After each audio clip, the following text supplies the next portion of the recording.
మా వైపు నుంచి కూడా మేడం కూడా చాలా క్లియర్ కట్ కొన్ని ఇష్యూస్ మీ పైన మీ దృష్టికి తీసుకురావడం జరిగింది. ముఖ్యంగా ఈ యొక్క ట్రాన్స్జెండర్ పాలసీ అనేది చాలా విషయపైన ఆల్రెడీ వాళ్ళు చాలా అధ్యయనం చేయడం జరిగింది.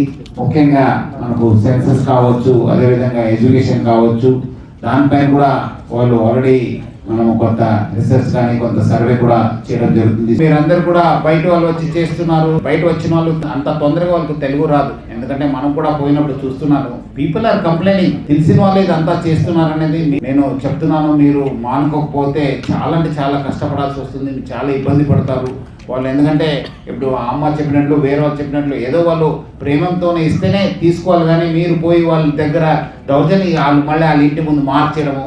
మీరు కూడా కొంతమంది చెప్పినట్లు మీ వైపు ఏమాత్రం జరిగితే మనం డెఫినెట్లీ మీకు ఇబ్బంది అయితే మన పోలీస్ వాళ్ళని కూడా, మన ఆఫీసర్స్ కూడా మనము సెన్సిటైజ్ చేస్తాను. మీకు ఎక్కడ అన్యాయం జరిగితే డెఫినెట్లీ నేను మన వాళ్ళకి సపరేట్గా మీటింగ్ ఉన్నట్టు చెప్పి డెఫినెట్లీ మనము యాక్షన్ తీసుకోవాలని చెప్పి మన వాళ్ళకి క్లియర్ కట్ ఇన్స్ట్రక్షన్ ఇవ్వడం జరుగుతుంది.